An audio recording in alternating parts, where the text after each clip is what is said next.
Las televisiones han infectado al conjunto de la sociedad española haciendo metiendo una cantidad de basura en sesiones de mañana, tarde y noche hasta llegar a lo que hemos llegado, que es que incluso lo que presumiblemente tendrían que ser debates o tertulias se han convertido en un espectáculo más verdaderamente repulsivo, eso sin entrar en política. Por eso te retiraste tú. Sí, sí, vamos, clarísimamente. Yo dije que no volvía más a la tele y ahí lo he mantenido y es la mejor decisión que he tomado en mi vida. ¿Por qué? Pues porque estaba harto no, mira, yo siempre me he expresado libremente, pero, pero lo que estaba harto es de participar en ese circo y fuera. A mí me repugna. O sea, no siento ni siquiera ni resquemor ni tal. Siento una profunda repugnancia. Me da asco. El entrevistólogo se pregunta para dar sentido a lo que hace. ¿Lo encontrará? Mi último encuentro con Isabel San Sebastián me llevó hasta él. Como ella, ha cambiado los platós por los libros de historia. En ellos, asegura, goza de mayor libertad. Algunos dicen que le echaron de la televisión por reaccionario, otros que por tener principios. Unos principios por los que hoy muchos le llaman facha. El apelativo de moda le saca de quicio. Él, que fue opositor del franquismo desde las filas del Partido Comunista, no lo entiende. Antonio Pérez Henares, Chani para los amigos, habla, quizá más de la cuenta, y me advierte. Puede que por lo que diga en esta entrevista me censuren. Yo la primera pregunta que te quería hacer es si tú escribes sobre el pasado porque no te gusta el presente. Bueno, a mí me gusta el presente, lo que me preocupa es el futuro.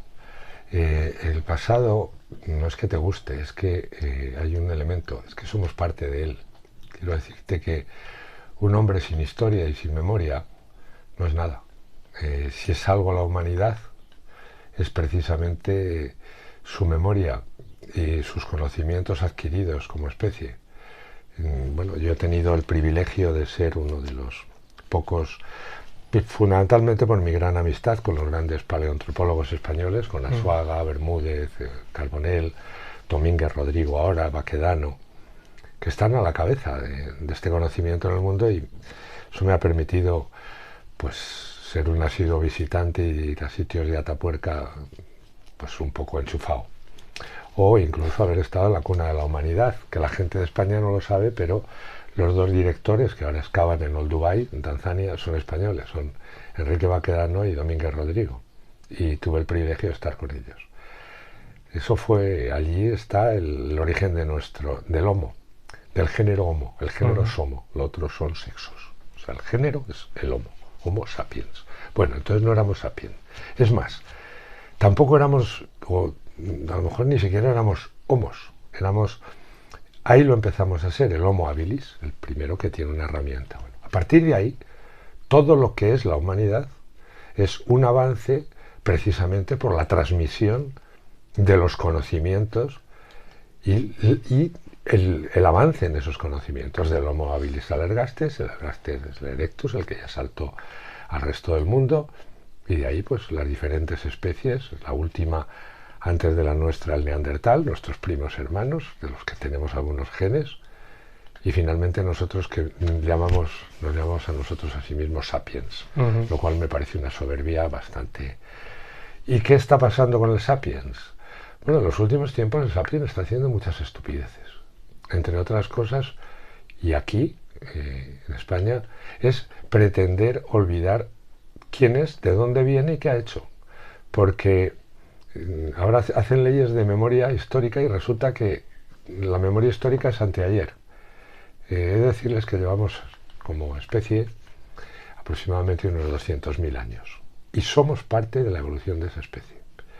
Y el pretender reducir o pretender que ahora las nuevas generaciones sean una especie de arcángeles que pueden incluso juzgar a todos sus antepasados, porque ¿tú crees que hay alguien en toda la prehistoria y paleohistoria de la humanidad que se salva con los criterios estúpidos que hoy se están imponiendo por parte de una generación que tampoco ha hecho mucho y que pretende juzgar al resto de la humanidad desde el primer día hasta hoy.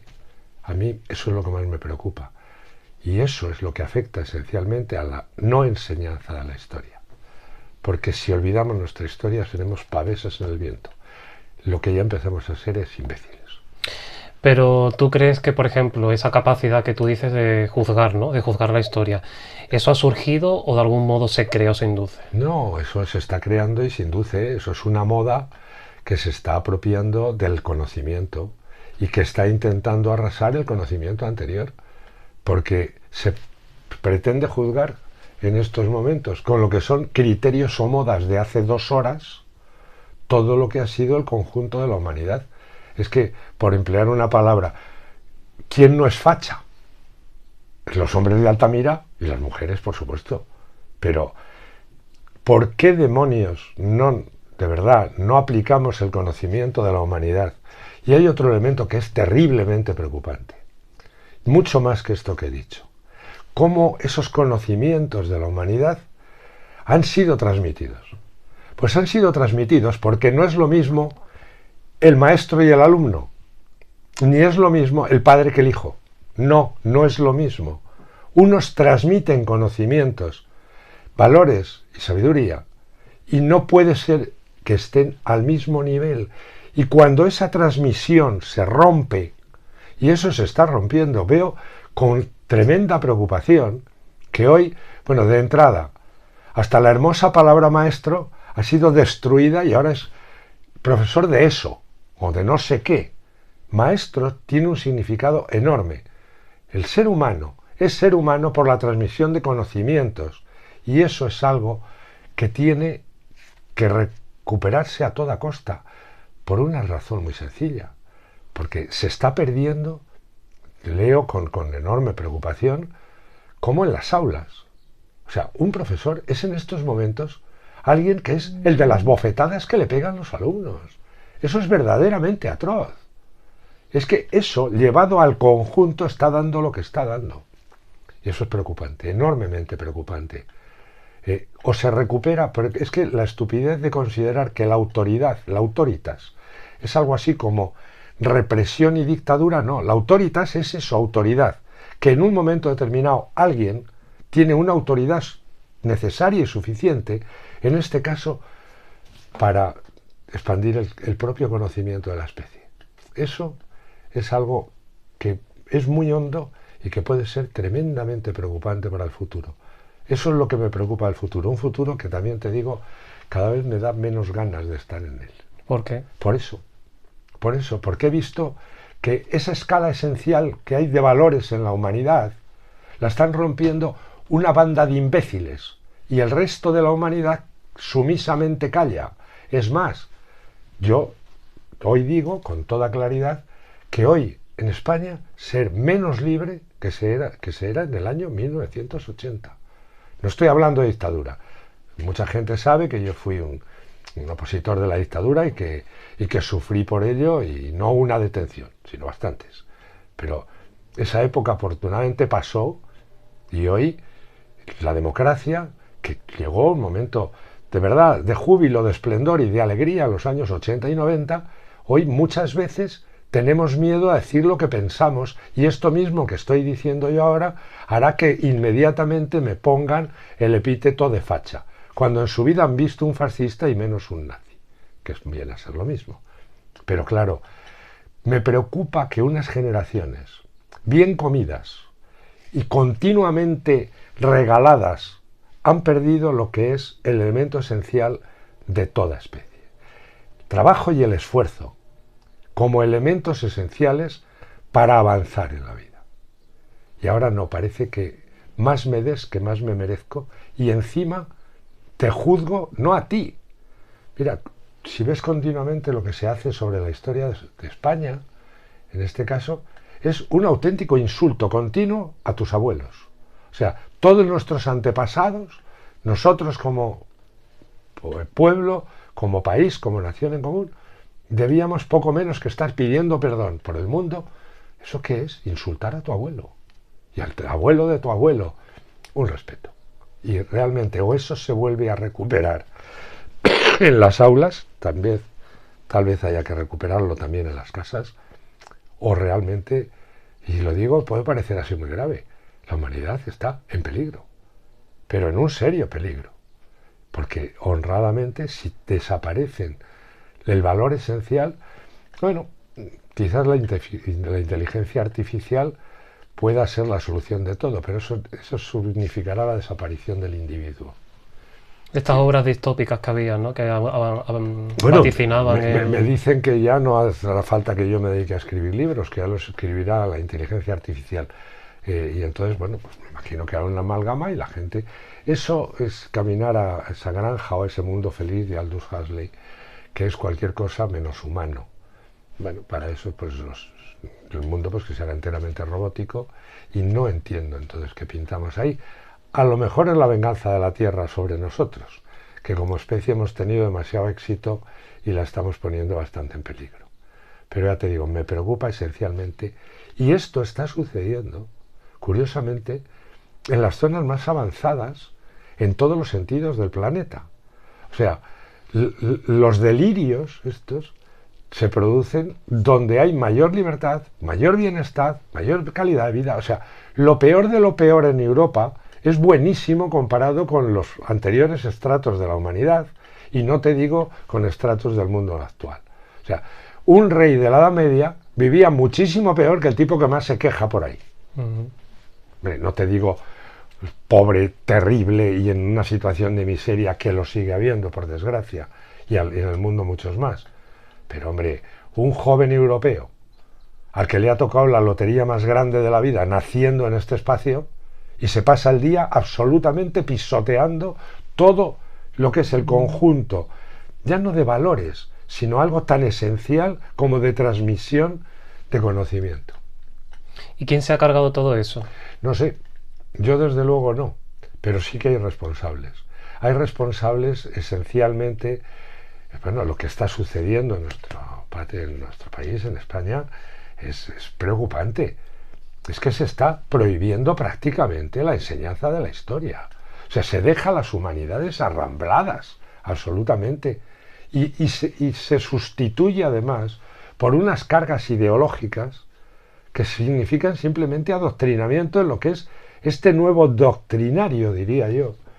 O sea, Europa, que esto también va a ser nuevo en la historia de la humanidad, Europa va a algo que no ha sucedido a lo largo de la historia del hombre, a un mundo sin Dios. O sea, Dios ha sido la medida de tantas cosas, pero desde el Paleolítico.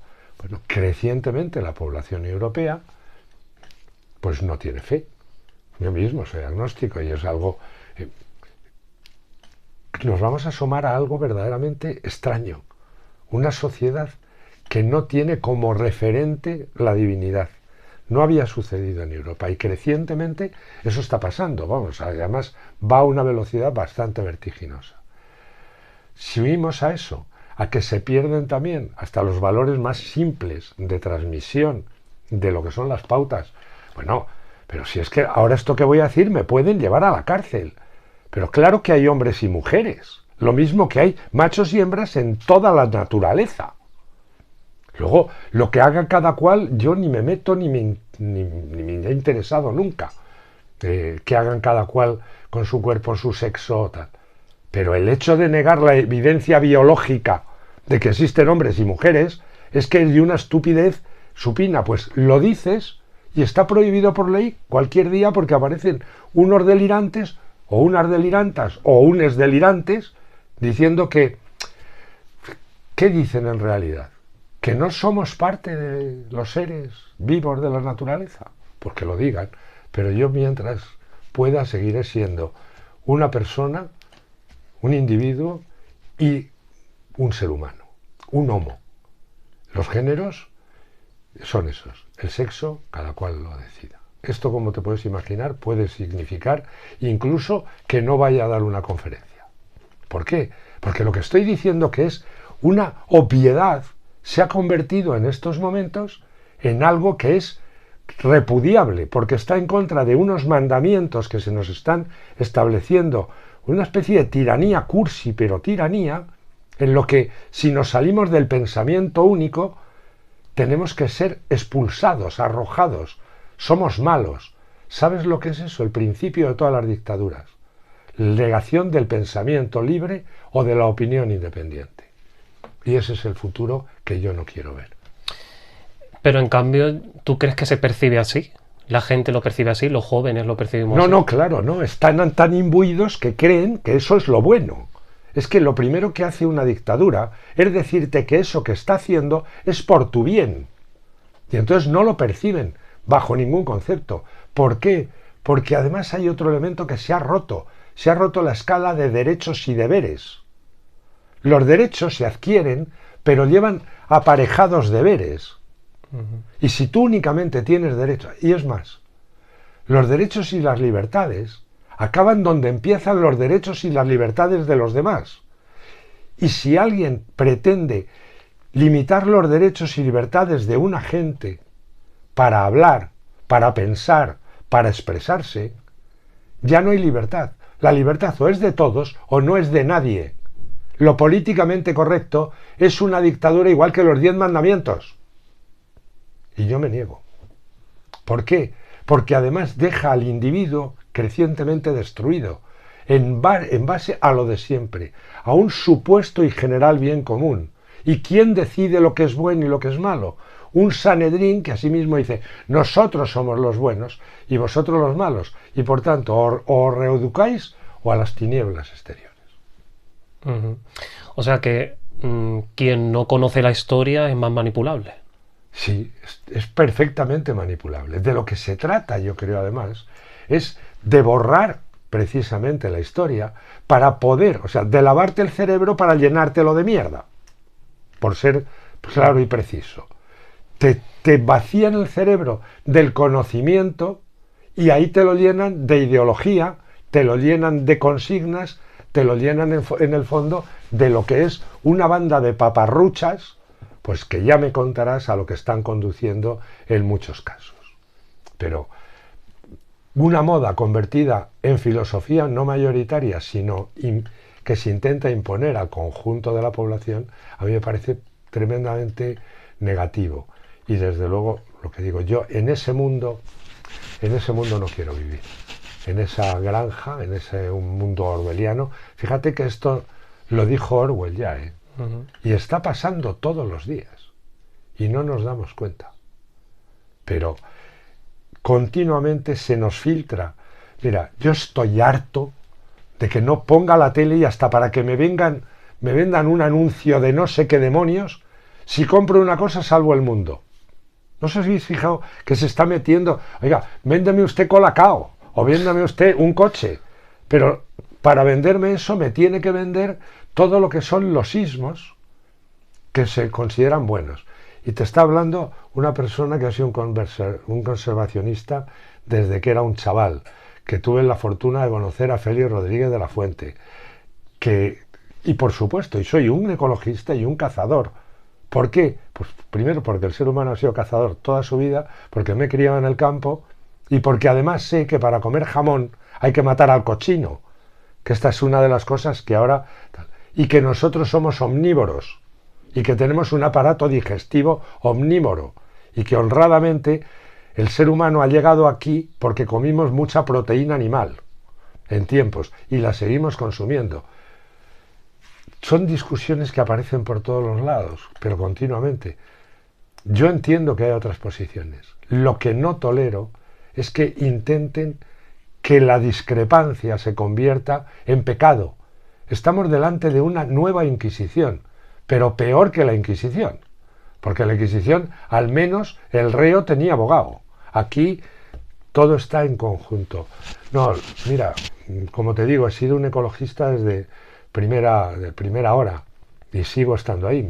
Me parece que es absolutamente clave la batalla por conservar el planeta y que tenemos que hacer un esfuerzo tremendo porque yo no soy ningún negacionista. Estaba en el lago Chad. No soy ningún negacionista al cambio climático. No me gusta la palabra. El clima siempre ha sido cambio. Donde estamos ahora hubo en un tiempo glaciares y hubo en otro tiempo clima tropical. El problema es que este cambio climático lo estamos provocando nosotros, y contra lo que tenemos que luchar no tanto es contra la contaminación y contra estar envenenando la tierra y la atmósfera. Pero te digo que lo mismo eso, pues vamos a ver, pertenecía a la generación que trajo a España la libertad sexual. Todas mis compañeras nos hicieron feministas aunque fuera capones. Yo he estado siempre en esas posiciones, en la posición de la igualdad. De la igualdad. La igualdad no significa discriminación, y por tanto eso de discriminación positiva, eso es una trampa semántica. Si es discriminación, no es positiva, será positiva para uno y negativa para otro. Eso es desigualdad, discriminación es desigualdad. Yo estaré siempre en la lucha por la igualdad, pero no en la discriminación, ni en pretender que por pertenecer a un sexo se tiene razón per se. Eso es una barbaridad. Eso lucha contra el principio de igualdad. Y como esto en tantas cosas. Bueno, resulta curioso que muchos de los que tuvisteis en los 80, por ejemplo, posiciones progresistas o de izquierdas... No, de izquierdas. Y progresistas o gente de derecha que creyó en la libertad y en la democracia. Ahora, paradójicamente, hay como un vuelco, ¿no? Justo las personas que en su momento sentíais progresistas o de izquierda. Pero vamos a ver, si nosotros hemos luchado por la libertad desde, en mi caso, desde los finales de los 60, que había dictadura hasta los 75, la consigues y ahora resulta, ves que esa parte de libertad te la están coartando. Oye, a mí me censuraron el primer artículo, me acuerdo, en el Instituto de Guadalajara, en el Brianda de Mendoza, por escribir sobre Buero Vallejo, que fue luego mi amigo, mi maestro. Por ahí está la biografía que yo le hice, que es la única que hay.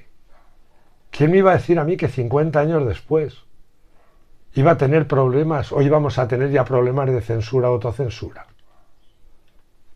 El señor Buero Vallejo fue condenado a muerte por el franquismo, estuvo en la cárcel, y en la cárcel cambió su vieja, lo que era su vocación, que era un extraordinario pintor y dibujante. El único retrato que hay de Miguel Hernández, ese famoso retrato, lo hizo don Antonio en la cárcel de Toreno, aquí en Madrid. Bueno, Antonio Buero Vallejo a mí me enseñó dos cosas. Que él, que había estado ahí en la cárcel, me contó otra terrible. Él estuvieron a punto de fusilarlo 2 veces, estaba ahí le cortaron la cola delante. Pero que muy poca gente sabe es que a su padre lo fusilaron los otros en Paracuellos. Y los dos eran simplemente, el uno porque era militar y el otro porque tenía unas ideas republicanas. Ese hombre me enseñó la tolerancia, la reconciliación, y eso es lo que se está destrozando. Y se ha destrozado en 10 años. Lo que ha sido el siglo XXI es verdaderamente atroz para lo que es la cultura, para lo que es la convivencia en España. Y no lo digo yo, lo dice alguien al que también he conocido mucho y he tenido, bueno, hace que no nos vemos, pero la amistad no por eso, que se llama Joaquín Sabina, por ejemplo. Hoy la gente que pensamos así somos considerados sin poco fascistas. Y esto verdaderamente, ¿por quiénes? Porque ni en su puñetera vida han vivido en otro sitio, sino en un régimen de libertades, que no existió en tiempos. Eso te voy a preguntar, quizás se debe un poco a que lo tenemos todo y por eso no valoramos ciertas cosas. Yo creo que hay un problema, y es un problema educativo, un problema muy educativo tremendo. Hay un momento que esto se jodió, que se rompió lo del trabajo y el esfuerzo, lo de los derechos y deberes, lo de la autoridad no es lo mismo que represión, lo de que el profesor no es lo mismo que el alumno. Todo eso se ha ido llegando a tal nivel que en estos momentos eso era casi una especie de fruto que iba a surgir de todo ello.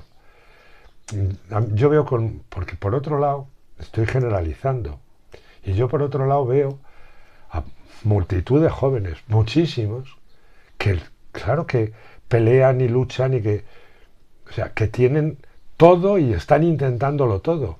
Si yo no tengo problemas, si yo ya tengo el piso pagado y lo que me quede ahí está, pero y esos jóvenes que se van a encontrar con otras pléyades, mientras que ellos han esforzado o se esfuerzan o pelean, oye, y las condiciones, hay que reconocerlo ahora, son duras. O sea, los jóvenes están viviendo una época que sus posibilidades de avance y de progreso son tremendas, tremendamente duras. no de hambre, pero sí duras, no de tal, pero sí duras. Y esa gente que se esfuerza puede decir un momento, bueno, pero ¿para qué me sirve a mí esforzarme si toda una cantidad enorme de gente ni está en eso y tal, sino que está con el pico abierto y la mano así? O sea, el hecho de que en un momento determinado pueda haber una cantidad enorme de parásitos que parasiten sobre la gente que trabaje y la gente que más se esfuerce o que más llegue, pues ya me contarás. Eso sabes que eso ya se ha puesto en marcha, ¿no? Eso es aquella utopía en la que muchos tuvimos del comunismo. ¿Qué sucede? Que se acaba igualando por abajo. Si yo haga lo que haga y me esfuerzo, me da exactamente igual que el tipo más vago que hay aquí. Y eso está pasando. O sea, que es el fin de la meritocracia. Eso ya ha pasado, vale, absolutamente. Hoy un tipo que ha trabajado mucho, que se ha esforzado, que ha llegado, o que, bueno, te hablo desde un empresario como puede ser Amancio Ortega, que con un esfuerzo enorme y saliendo de tal tiene un y da trabajo a 60.000 personas y es considerado el bicho peor que hay aquí. O por otro lado, alguien que a través de su trabajo, de tal, en su profesión, ha tenido éxito y tiene una vida tal, ha conseguido el éxito, el progreso, el ascenso social o económico, es muy mal visto. Y sin embargo, cualquier payaso que se dedica a vocear por cualquier sitio, ese puede llegar inmediatamente a lo más alto de tal. ¿Y cuáles son lo que eso además está generando en lo que es las pantallas y los espejos donde nos miramos todos? Pero es que no ven la tele la gente. O sea, ¿cuáles son los referentes sociales en estos momentos para el conjunto de la población española? Los peores mamarrachos. O sea, ¿hay algún mamarracho en España que no haya salido al menos en 5 televisiones? No. ¿Por qué? Se está poniendo continuamente. Pero si se convierten en predictores de la opinión pública, lo que ha sido toda nuestra vida la más infame telebasura. Y esos sistemas se llevan a los programas de todo tipo. Y lo que es el razonamiento o el argumento desaparecen en base a un espectáculo donde quien hace más el mamarracho es el que triunfa y lo llaman más. O sea, ha aumentado la cultura global de la sociedad española. Para nada. Las televisiones han infectado al conjunto de la sociedad española haciendo metiendo una cantidad de basura en sesiones de mañana, tarde y noche hasta llegar a lo que hemos llegado, que es que incluso lo que presumiblemente tendrían que ser debates o tertulias se han convertido en un espectáculo más verdaderamente repulsivo, eso sin entrar en política. ¿Por eso te retiraste tú? Sí, vamos, clarísimamente. Yo dije que no volvía más a la tele y ahí lo he mantenido y es la mejor decisión que he tomado en mi vida. ¿Por qué? Pues porque estaba harto mira, yo siempre me he expresado libremente, pero lo que estaba harto es de participar en ese circo. Y fuera.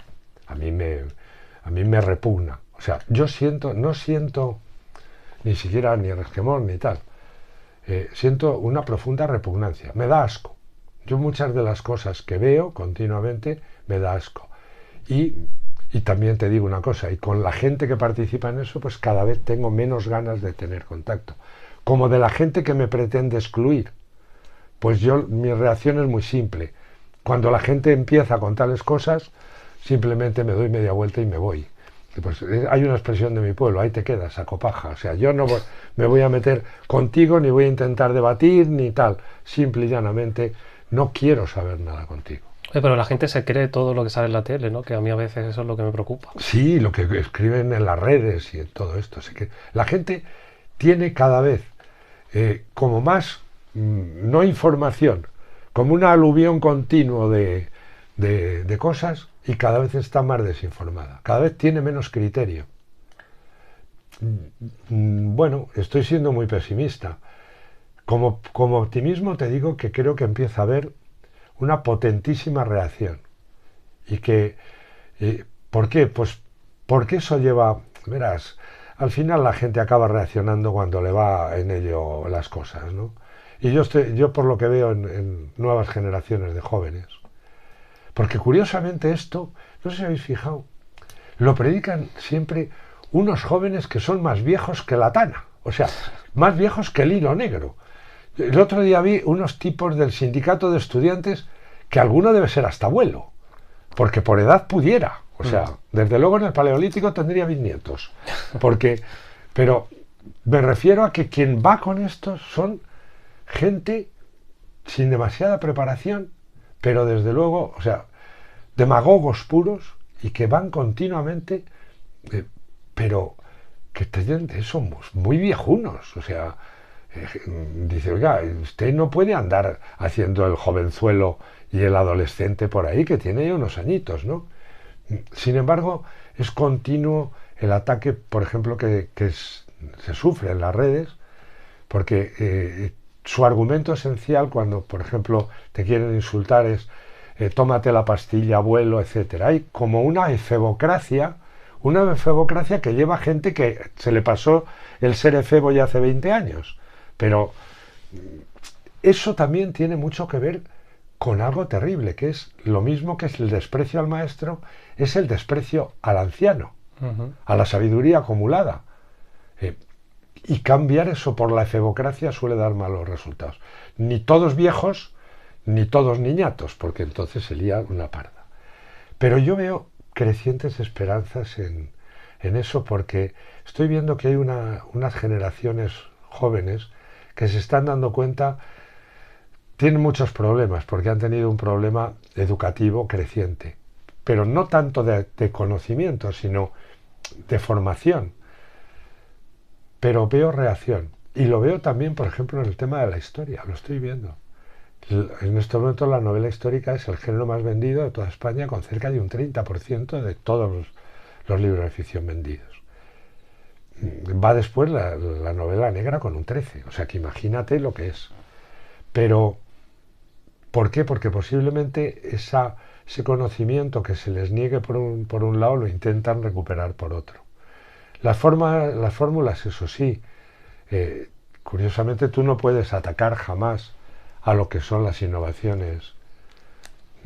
Yo empecé en periodismo con 17 años, se hacía con linotipia y plomo, y letrita a letrita en el diario Pueblo. Fíjate todos los cambios, de ahí se pasó, me acuerdo, a la fotocomposición, la impresión en planchas, la insolación. Lo vi todo en primera línea, además. Y de pronto un día pudimos maquetar nosotros mismos nuestras páginas en un ordenador y escribirlo ahí. Y luego llegó Internet y llegó todo esto. ¿Qué sucede? Tú no puedes atacar a la máquina, sino al uso que se hace de la máquina. A mí me preocupa crecientemente determinados usos de las máquinas, pero las máquinas son maravillosas. O sea, yo escribo ahí está la novela, si me la tengo que... A veces lo echo de menos, pero sí veo una capacidad de respuesta. Creo que está habiendo una resistencia cada vez mayor y confío en que así sea. ¿Se cuenta más verdad histórica en las novelas que en los libros de texto, por ejemplo, del colegio? Bueno, hay libros de texto del colegio que más bien son libros de educación china. Me explico. No he visto... Estoy temiendo ver lo que va a salir de esta última jornada. Sin embargo, yo creo mucho en los profesores. O sea, sé perfectamente que se sigue enseñando historia, que se sigue enseñando filosofía, que se sigue enseñando geografía. ¿Qué sucede?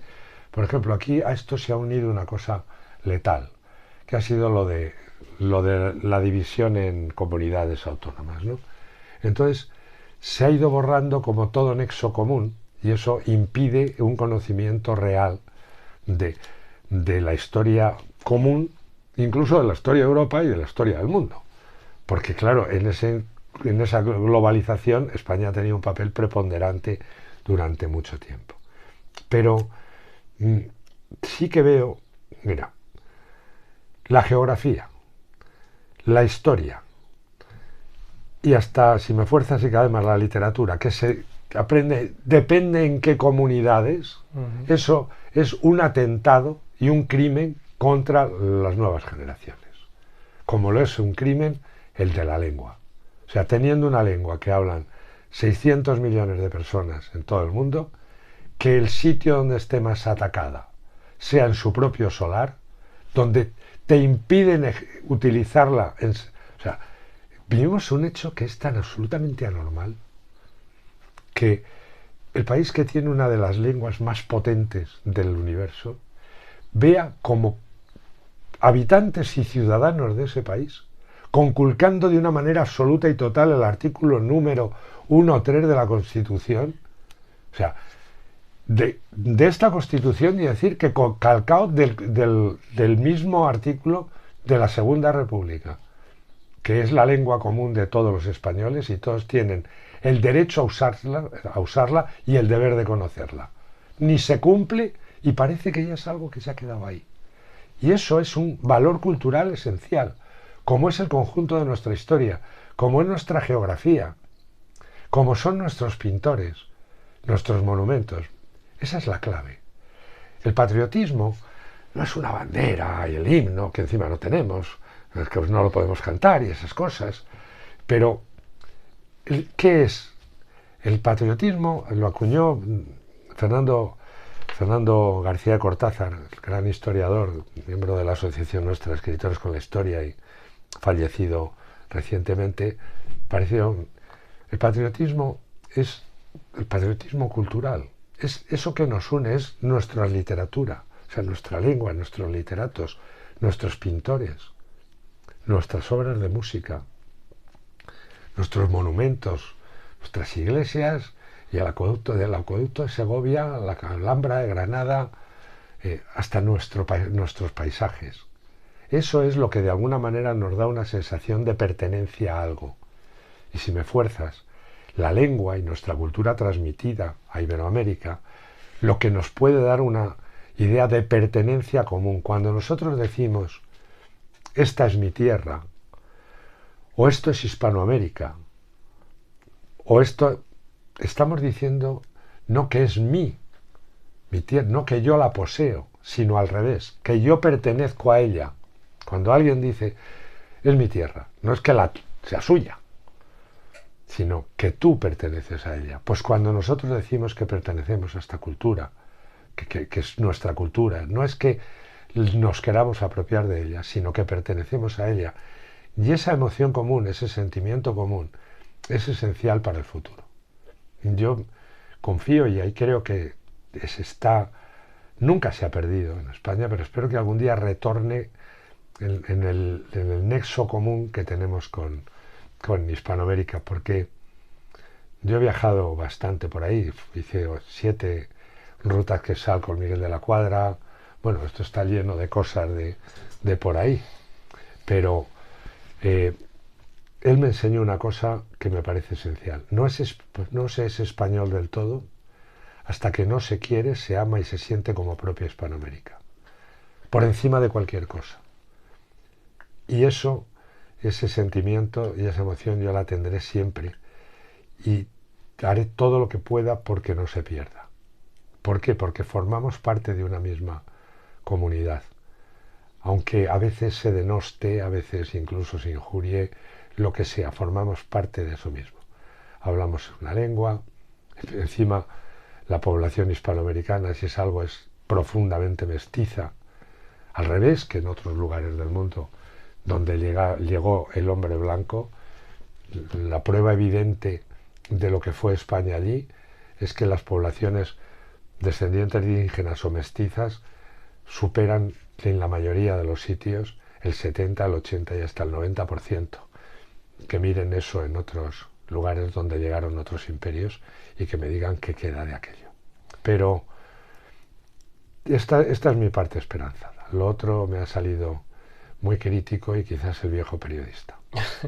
Pero fíjate que los mandatarios, ¿no?, los que llegan al poder, sobre todo en América, en Hispanoamérica, tienden a pintar una leyenda negra que no sé si la gente se cree, con qué intención se hace. La llevan desde hace 200 años. Mira, hay un elemento tremendo.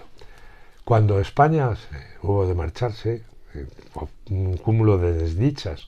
Mira, la Constitución de Cádiz de 1812 llegaron, decía que España era el conjunto de ciudadanía de un lado y otro del mar. O sea, tanto de España como de ultramar, y venían aquí los diputados de entonces, porque no se entendió como colonias, de las provincias de ultramar.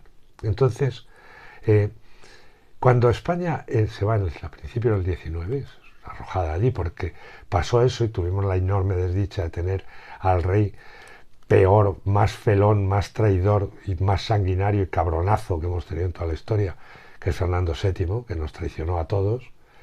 El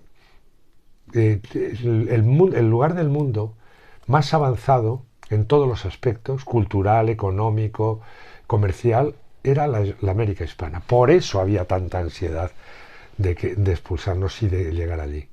Las grandes ciudades de México, de Lima, de México, no solo México, sino de todo México, de Venezuela, por todos los sitios, se unían a un nivel de progreso económico enorme, porque lo que era la globalización del mundo que habíamos hecho y todo el comercio con Asia, habían convertido a esa zona en el eje central, en el cruce de caminos de todo el comercio y de todo el progreso y las innovaciones.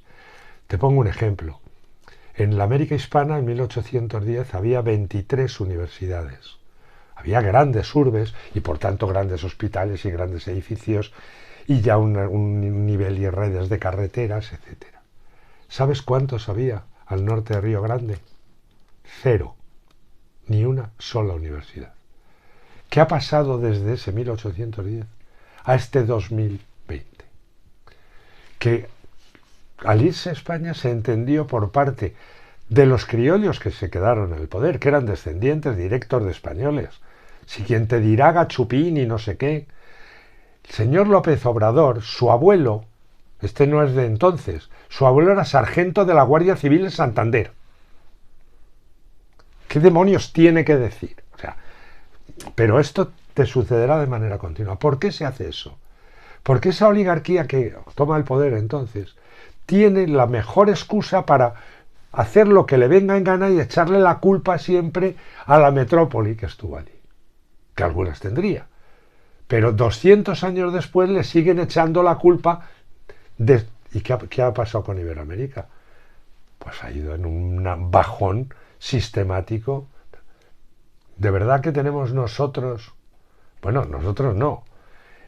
Los abuelos que estuvieron allí, a lo mejor muchos de sus antepasados, de lo que sucede en absoluto.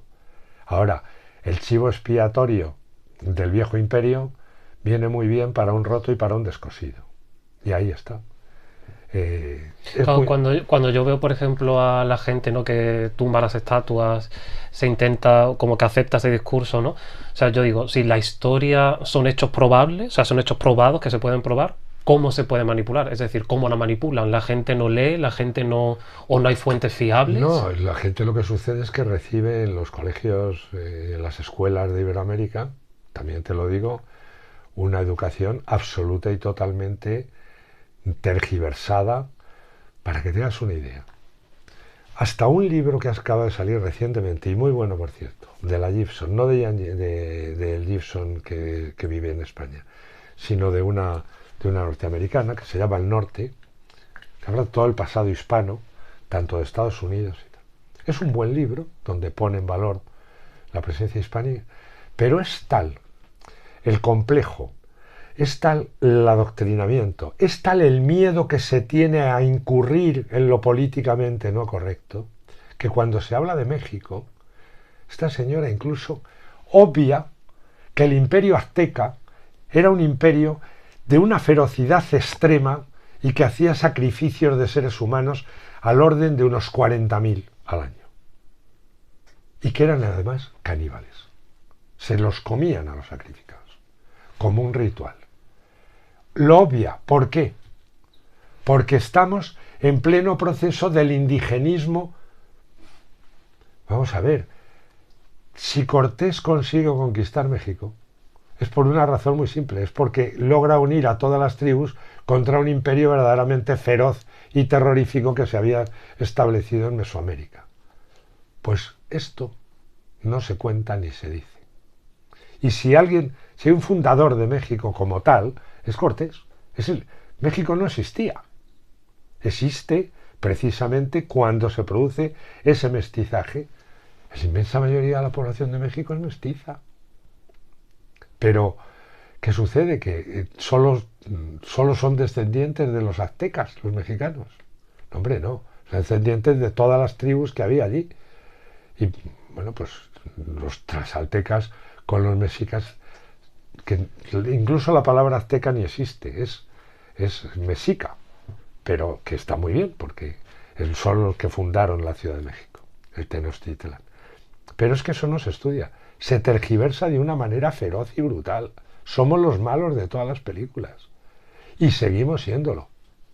No hay dictador del signo que sea en todos estos países que no tenga como bandera el atacar a lo que, si viene por aquí, luego dice la madre patria. Pero en atacarla, y ya te digo, las enseñanzas en los colegios son atroces. Y eso es un hecho. Y difícilmente, si hasta la propia expresión Latinoamérica. ¿Sabes dónde viene la expresión? ¿Sabes quién la puso en vigor? Los franceses, cuando llevaron al emperador Maximiliano a México, para decir que eso era latino. Se puede llamar Hispanoamérica, Iberoamérica, si se quiere ser más amplio, aunque la vieja Hispania compartía España y Portugal, y una parte además en la historia, Portugal y España en América y en el mundo fueron la misma corona. Pero Latinoamérica no. ¿Para qué? Para borrar la huella hispana. ¿Qué es la huella? Porque lo más gracioso es que en Estados Unidos, por ejemplo, tienes o huella hispánica, hasta en las ciudades, o no quedan, porque ellos a sus indios, excepto en las... Fíjate, donde quedan indios es en lo que quedó de la parte... Bueno, Jerónimo, el hombre no se llamaba Jerónimo porque era un nombre famoso en la tribu Chiricahua, sino por los Jerónimos, que fueron los que le enseñaron a hablar español, y Jerónimo era cristiano, por ejemplo. Lo decía el otro día un nieto suyo por ahí.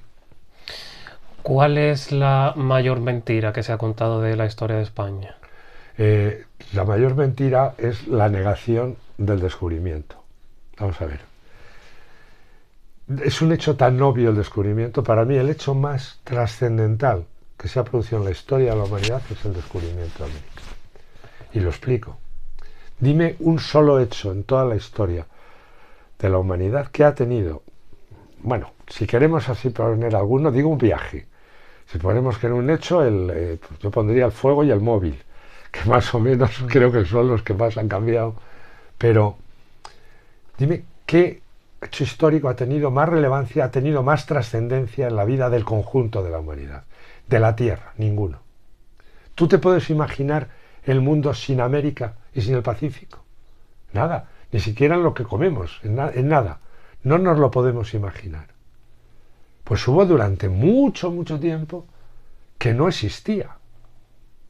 Nosotros, ¿y por qué el descubrimiento? Porque nosotros llegamos a un sitio que no sabíamos que estaba allí, pero no había ni la más remota idea. Es más, ni siquiera íbamos buscándolo. Íbamos a intentar llegar a las Indias por Occidente. Nosotros, en lo que era el mundo conocido, o sea, ni España, ni Europa, ni Asia, ni la parte de África conectada, tenían ni pajolera idea de que existía aquello. Y fíjate, un continente inmenso que hoy además está en el punto número 1 del globo. Pero es que a nada cruzamos al otro lado y anda, madre mía, un Pacífico.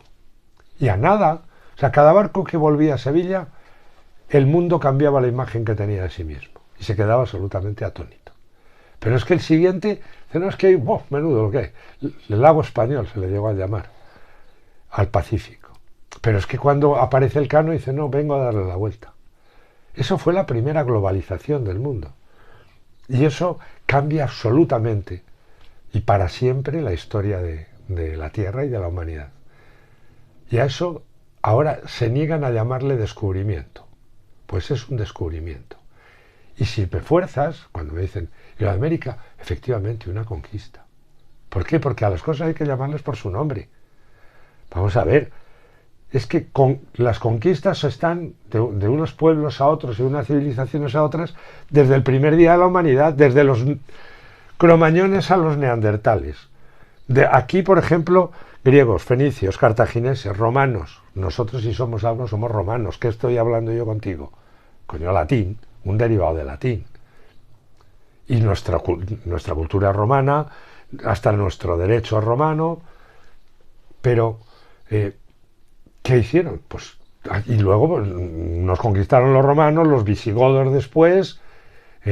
Lógicamente te mezclas, éramos hispano-romanos cuando llegan los visigodos, hispano-romanos cuando nos conquistan los musulmanes, y nosotros luego pues conquistamos América. Pero es que no se trata de juzgar con el mundo, con la visión de hoy, lo que hicieron entonces, era lo que se hacía y, perdón, se ha seguido haciendo a lo largo de los siglos. Ahora a lo mejor no son esas conquistas y se hacen económicas. Mejor, lo prefiero. Pero entonces a ningún país del mundo, ni de todo el mundo, ni Europa y tal, se le pasaba ni por la cabeza pensar aquello de que no podía conquistar. Lo mismo que hay un momento en la historia de la humanidad que la esclavitud es algo perfectamente asimilado, normal, común, general. Mira, el gran aporte español en América es algo inaudito, es el de la reina Isabel. Los indios no pueden ser esclavos. Fíjate, pero ella no es... Curiosamente los negros, el propio padre Bartolomé de las Casas, decía que no se esclavizaran a los indios y que se llevaran negros. Eso lo dice el propio Bartolomé de las Casas. Pero, al principio, luego juró de ello, pero lo dijo durante bastantes años, por defender a los indios, que hacía muy bien. Pero eso fue una cosa inaudita. ¿Y qué es lo que dice la reina Isabel? No es que no puedan ser por una razón, claro, por una razón étnica, que nadie se fijaba en eso. Blancos y blancos, o sea, occidentales y occidentales se esclavizaban, los musulmanes a nosotros y nosotros a los musulmanes. Los vikingos no iban por aquí y decían a las señoras, oiga, que se venga usted para Noruega. No. O sea, pero ella dice, porque son súbditos. Mis súbditos no pueden ser esclavos. Y como esta gente de aquí son súbditos, son parte de la corona española, no pueden ser esclavos. Eso es una innovación inaudita. El matrimonio interracial. La propia Isabel, que esto es una adelantada increíble, la propia Isabel la Católica ya lo aconseja, lo pide y además es llevado a cabo. A los dos grandes capitanes españoles, los primeros en llegar, Ojeda y Ponce de León, se casan con indígenas, las traen a la corte, son sus mujeres de tal, tienen 3 hijos, uno, el otro 4, y Fernando el Católico en 1514 ya totalmente existía ya, pero legislado de una manera total. Los hijos podían ser eran sus legítimos herederos. Bueno, la prueba de Cortés y Malinche, el hijo mayor, aunque no se casaron, Martín Cortés fue pues todo un personaje. Después, me parece que llegó a ser uno de los capitanes más importantes de los tercios. Pero te quiero decir pero ¿sabes cuándo se reconoce el matrimonio interracial en Estados Unidos? 1967. O sea, los que nos llaman genocidas a nosotros no han dejado un indio vivo, y los que nos llaman racistas no admiten un matrimonio entre razas hasta, o sea, del 1500 hasta más de 4 siglos y medio después. Esa es la... Y los últimos grandes exterminios, que son atroces. ¿Por qué no hay población indígena en Chile y en Argentina? Cuando en los otros es enorme la que hay. Pues mira, el exterminio se produjo hace muy poco. Un exterminio brutal. Primero, los españoles no creas que logramos llegar tan al sur, porque los mapuches nos presentaron una durísima batalla, derrotaron a Valdivia, que era uno de los grandes militares españoles, y aguantamos en determinadas fronteras. Cuando Argentina y Chile son independientes, lanzan una guerra de exterminio verdaderamente atroz, pero tan atroz que no verás. No me resisto a leerte una cosa que es que me deja verdaderamente espantado. Esto a lo mejor algunos profesores argentinos y chilenos podían mirarlo porque es verdaderamente aterrador. Es lo que dice uno de los grandes presidentes argentinos, Sarmiento. Aquí está. Son unos indios piojosos, porque así son todos, incapaces de progreso. Su exterminio es providencial y útil, sublime y grande. Se los debe exterminar sin ni siquiera perdonar al pequeño, que tiene ya el odio instintivo al hombre civilizado. Domingo Faustino Sarmiento, presidente argentino, el Nacional 25 del 11 de 1876. El último exterminio en Argentina lo llevó a cabo Perón, que lanzó una ofensiva tremenda sobre toda una tribu el 10 de octubre de 1947 en Pilagá, donde mataron a miles y los ametrallaron incluso desde el aire. Estos son los que te dicen ahora que eres un genocida. Pero esto es verdaderamente aterrador. ¿Has visto la calle de Sarmiento en Buenos Aires? Es una de las más... Eso no es genocidio. La última india Ona, que son de la Tierra de Fuego, la llegué a conocer en el año 1998, cuando hicimos el último Camel Trophy de la historia en todo terreno. Vosotros sois muy jóvenes y no visteis aquello que era una locura, que era andar con unos todoterrenos por media humanidad y hacer el cabra, con Miguel. Y llegamos a Tierra de Fuego y él, que siempre fue un gran estudioso de estas cosas, yo le debo mucho, un indigenista de verdad, y me llevó a ver a esta señora que ya estaba muy mayor, era de mestiza, pero hablaba todavía la lengua ona. Verás, los habían exterminado ya en el siglo XX, pero entrando en el siglo XX, y en toda la zona de la Patagonia se habían establecido muchos ganados, pastores galeses sobre todo. Y como los indios onas pues cazaban guanacos y era más fácil una oveja que un guanaco, le mataban algunas ovejas. Pagaban los galeses 1 libra por cada indio muerto. Eso hace pues hasta los años 70, 60, sí, 50 aproximadamente.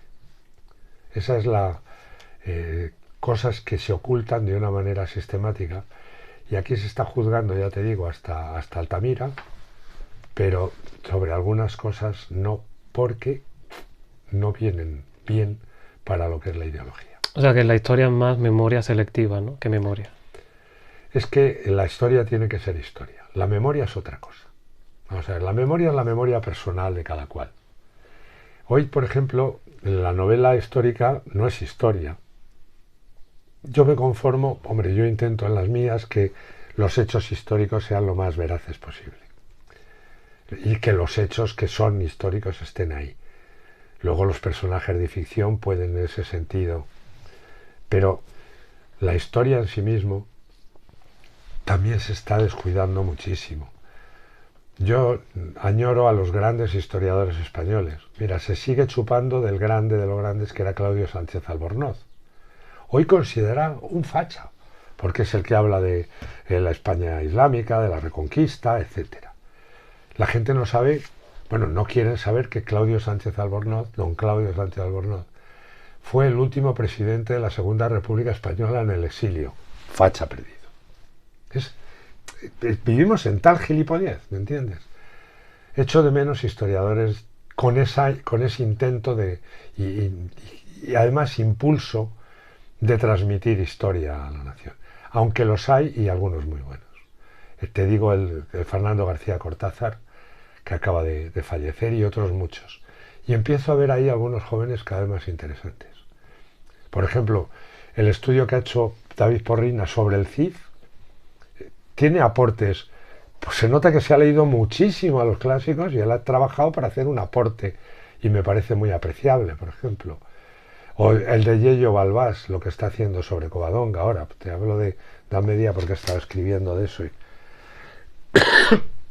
Así que no perdamos la esperanza y sobre todo demos mucho guerra y protestemos enérgicamente contra estas gilipolleces.